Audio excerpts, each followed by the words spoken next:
One of the things you've written is that even though I think many people admire your genius in retailing and the success you've had, but that money, in a way, means less and less to you.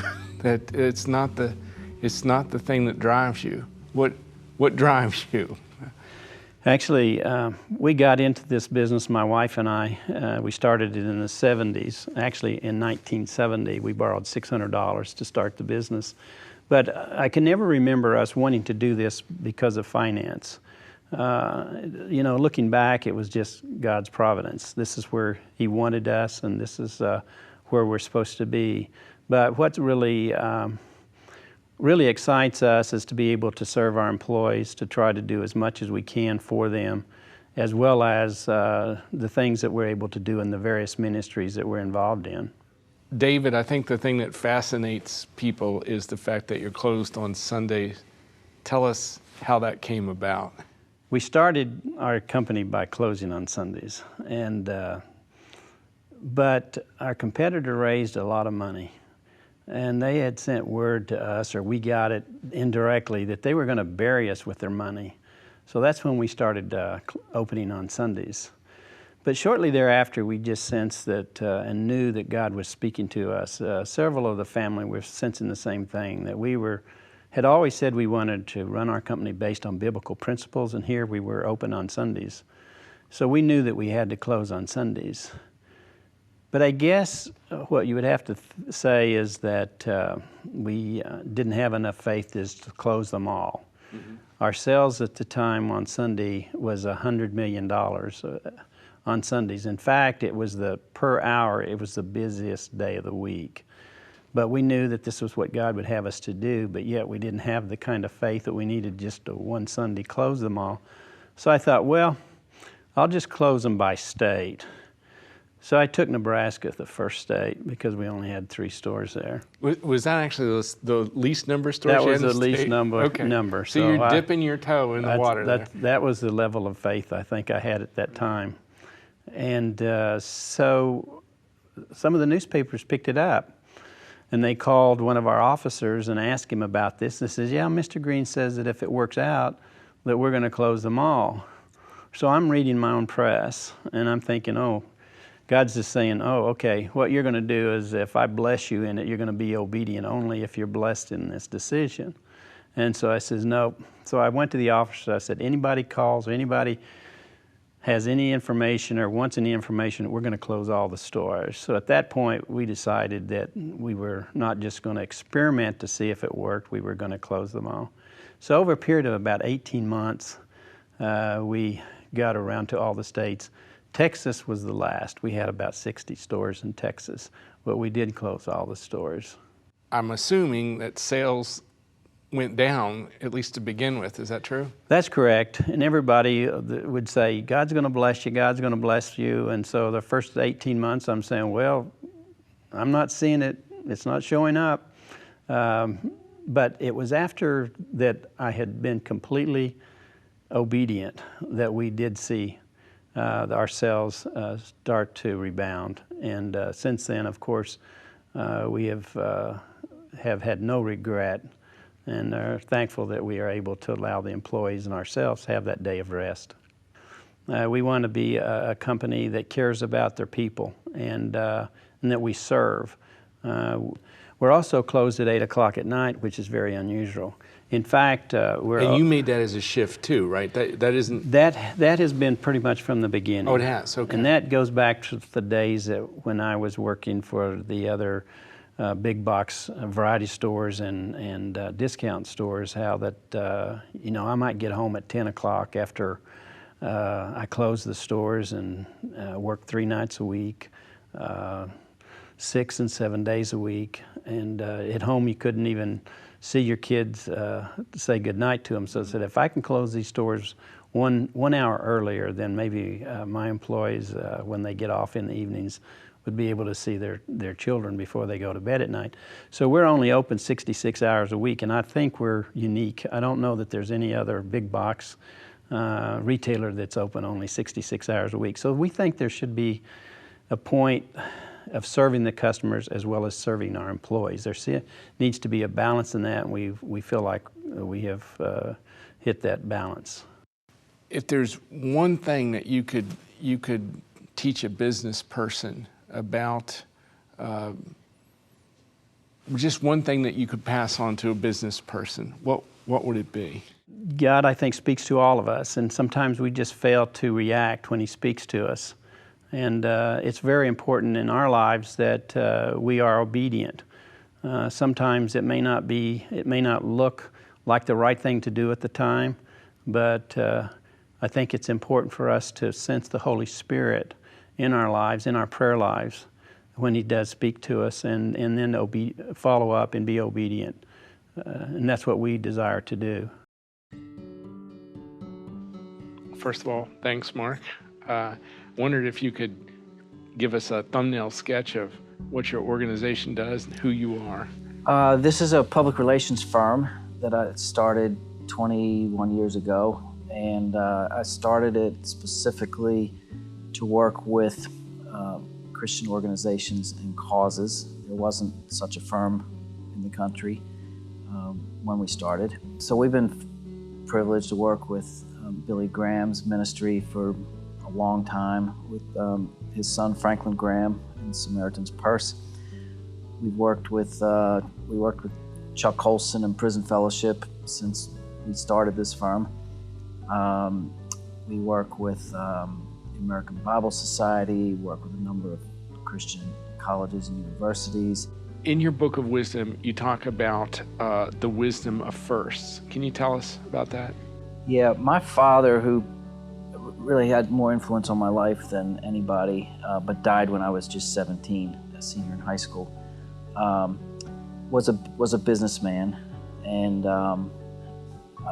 but had written a book, just a little booklet, thin little booklet, titled God's Secret of Success.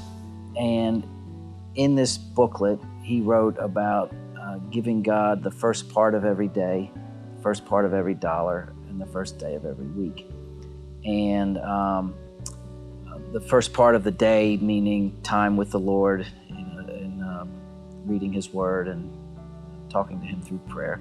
The first part of every dollar in tithing, and then giving Him the first day of each week, honoring the Sabbath. For as long as I can remember, at least in my business, I made a decision not to do anything work-related on a Sunday. So I wasn't going to clean up my email inbox.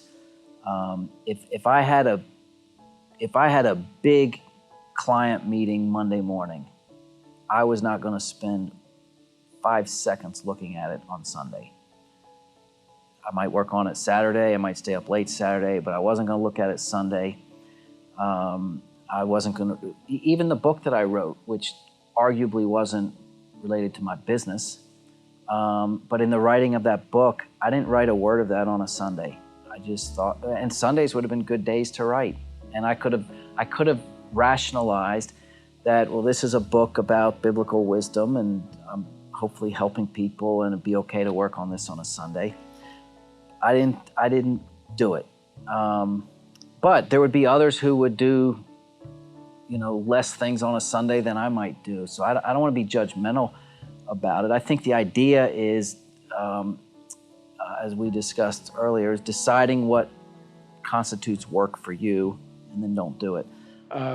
One of the principles that you have here concerns why I'm here in 24/6, which is Sabbath.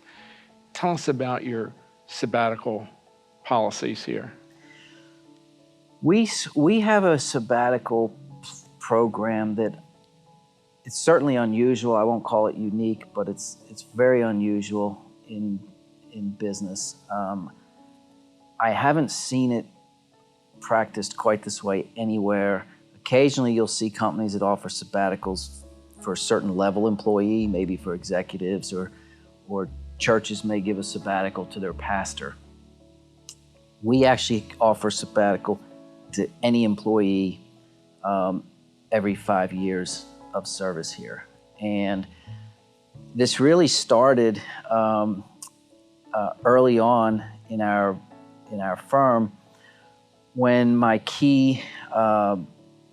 most key employee at the time was reaching her 5th year of service here, and I was always thinking of ways to keep this person.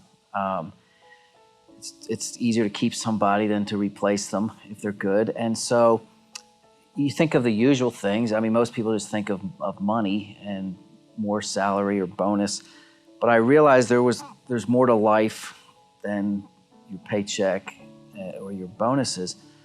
That time is important to people, and quality of life and workload and family work balance and all that. So I just had this idea one day to offer a sabbatical. And the only stipulations were that if you take the sabbatical, you agree to come back for another year. And secondly, that no one on the staff is to contact you while you're on sabbatical. We can't call you, we won't email you. And it was interesting because she came back to me a few weeks later and said, I've been thinking about the sabbatical. It's a great opportunity, but she said, what I'd really love to do is that there are just a lot of things you don't get to do if you're a working woman, that just things other people may take for granted, just errands you want to run, and so on. And she said, I don't know that I want to go away take 5 weeks off, but could I essentially take like a long weekend, take 20 Fridays off? I think that would have come to instead. So I had to think about this, and I said no, because I don't think that will achieve what I'm trying to achieve with this kind of a sabbatical. So she left. She took 5 weeks, came back, and she said, I don't know how you knew what the impact of this would be, and I don't know how you knew that it was important to take it all at once, but you were so right. This was just unbelievable. And so that was the first one. And now, in a firm that has, I think we have about 24, 25 employees, we've had probably 15 people take sabbaticals. For the first time recently, we had 2 people on sabbatical at the same time, and another one starting next week. And so we've had a lot of folks out now on these sabbaticals, and it's been a remarkable thing in every way. There's so many stories we could tell about it. One of the things I talk about is that in practicing Sabbath, we fall into sync with the Lord. This is the only one of the 10 commandments we know for certain that the Lord practices. Not that he doesn't practice the other, but we know this. God rested on the 7th day. And we believe that God is all powerful, and yet God shows restraint. God could have gone on 24/7, and yet we're shown something about the character of God, which is that God doesn't do everything that he could do. God shows restraint there. And to quote you again, you've written that understatement is self-restraint, and self-restraint is hardly a sign of weakness. And we see this in the Sabbath when we could go 24/7, and yet we show self-restraint.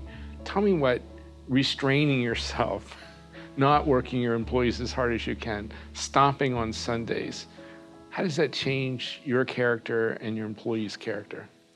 Well, I think, first of all, as an employer, to practice any of these things requires,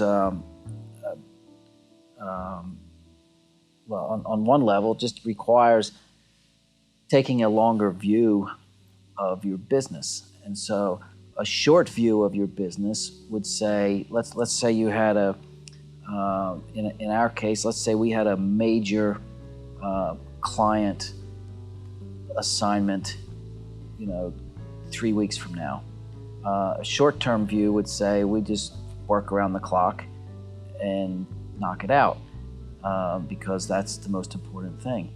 A longer term view would say, well, what's more important is having a workforce, a team that survives 3 weeks from now, and that's valuable to me in the 4th week, in the 5th week, and next year. And so it's not to say we don't ever have pull some really hard days. We do, but on balance, I'm going to err on the side of favoring the employee rather than the business. And ironically, they're linked, because everything that's good for the employee really is ultimately good for the business. So I'm gonna err on the side of benefiting the employee. A, because I think it's right, and B, I think it just so happens it turns out to be good business as well. But I'm doing it because it's right, not because it's good business. I think the fact that it's good business is a perk.